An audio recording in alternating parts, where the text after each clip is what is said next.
The 2016 Super Bowl halftime show featured a very controversial performance by singer Beyonce. Beyonce and her backup dancers marched onto the field in a militant formation. The singer and her dancers were wearing all black, black berets, and afros. Beyonce herself wore a bulletproof vest as she marched onto the stage. Formation is a song that the singer sings embracing her blackness, using phrases such as, I like my baby with baby hairs and afros. I like my man with Jackson 5 nostrils. Numerous media outlets have reported that the singer was using the highly publicized platform to make a political statement. This is because the video for Formation was released the day before. The video contains scenes of the dancer standing atop a police vehicle as it is sinking in a body of water. There's also a scene of a young black boy wearing a hoodie dancing in front of the police, with the wall behind him graffitied with the words, "Stop shooting us." CNN reported that New York Mayor Rudy Giuliani commented that the singer's performance was inciting violence against police officers. Many viewers shared this sentiment and even suggested that we boycott all of Beyonce's concerts. Others suggested that the police not stand guard during her concerts. Others, however, praised the singer for supporting the Black Lives Matter movement and for culminating this statement by also paying homage to the Black Panthers party. The anniversary for the Black Panthers happened to be on the same day as the Super Bowl performance. There are those that believe that the Black Panthers and their modern-day counterparts, the Black Lives Matter movement, are perpetuating racism and violence. Before you decide where you stand on the issue, allow me to give you a brief history of the Black Panther Party. The Black Panther Party was formed in 1966 in Oakland, California. The founders, Huey Newton and Bobby Seale, met while they were both students and both members of a group called Soul Students Advisory Committee. Much like the Black Lives Matter movement of today, the Black Panther Party was formed in response to the senseless crimes against blacks in America. The Black Panthers emerged as blacks became fed up with nonviolent approaches that leaders such as Martin Luther King and the Nation of Islam were using to fight inequality and oppression.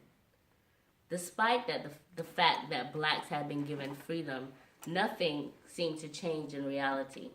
Blacks continued to be brutally murdered at the hands of racist whites. One of the most prominent cases was the story of Emmett Till. Emmett Till was beaten and then shot while he visited relatives in Mississippi. He entered a store and began flirting with the attendant. This case was highly publicized in both black and white publications. Blacks began to become aware of the fact that they could be brutally killed just for being black. In a book by Stephen Casher, core member Anne Moody recalls, "Before Emmett Till's murder, I had known the fear of hunger, hell, and the devil. But now there was a new fear known to me, the fear of being killed just because I was black. This was the worst of my fears. I didn't know what one had to do or not do as a Negro, not to be killed."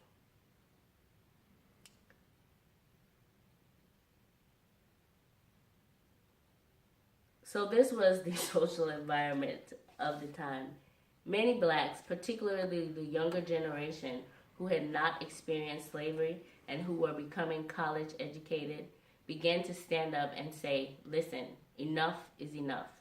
We're not going to be second-class citizens. We're not going to stand back and allow you to kill us at your own will. The Black Panthers were the front runners of this sort of activism. It was a sense of going to war, of trading the nonviolent approach for a militant, strategic warfare against the oppressors. The Panthers emerged borrowing ideals from several activist groups, but they mainly adopted Malcolm X's doctrine and militant persona. Unlike many, the Black Panthers did not see the problem merely as blacks against whites. Founder Bobby Seale explained, cultural nationalism and Black Panthers are in conflict in many areas. Basically, cultural nationalism sees the white man as the oppressor and makes no distinction between racist whites and non-racist whites, as the Black Panthers do. The cultural nationalists say that a black man cannot be the enemy of black people, while the Panthers believe that black capitalists are exploiters and oppressors. Although the BBP believes in black nationalism and black culture, it does not believe that either will lead to the black liberation or the overthrow of the national capitalist system and are therefore ineffective. End quote. Therefore, the ideology of the Black Panthers combined elements of socialism and black nationalism. They sought to address the social and economic needs of the black community. They called for development of black institutions, black enterprise, and blacks working together to protect their rights and improve their socio-economic status. They believed that this was the only way to liberate the black community, who they believed were victims to a society where the majority of citizens who did not have were exploited by the affluent and powerful minority.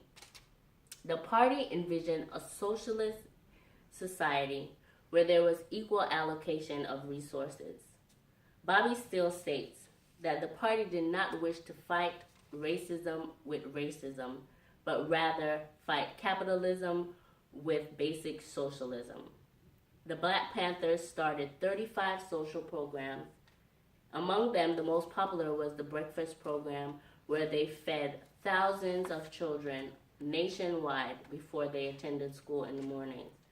Other programs were clinics, clothing and shoes drives, and also buses to prisons. They also reached out to communities, encouraging the gang members to stop fighting each other and to fight the war on classism. Perhaps the most important to the Black Panthers was protecting black Americans from police brutality. In the midst of the civil rights movement, racial tensions were high as black liberation movements held marches, rallies, and sit-ins. White supremacy and racist groups such as the KKK responded with lynchings, assassinations, and other random acts of brutality. The Panthers decided to police the police in their own communities. The Panthers enforced their constitutional right to bear arms and were all black and wore berets and took on this militant persona. The Panthers will pull up on situations where officers had detained a black individual, and they would stand at a distance watching. They stood guard with their guns in plain sight and also with law books in hand to ensure that the rights of the citizens were not violated. The Panthers made it clear that their purpose was not to incite violence, but that they would only retaliate in self-defense.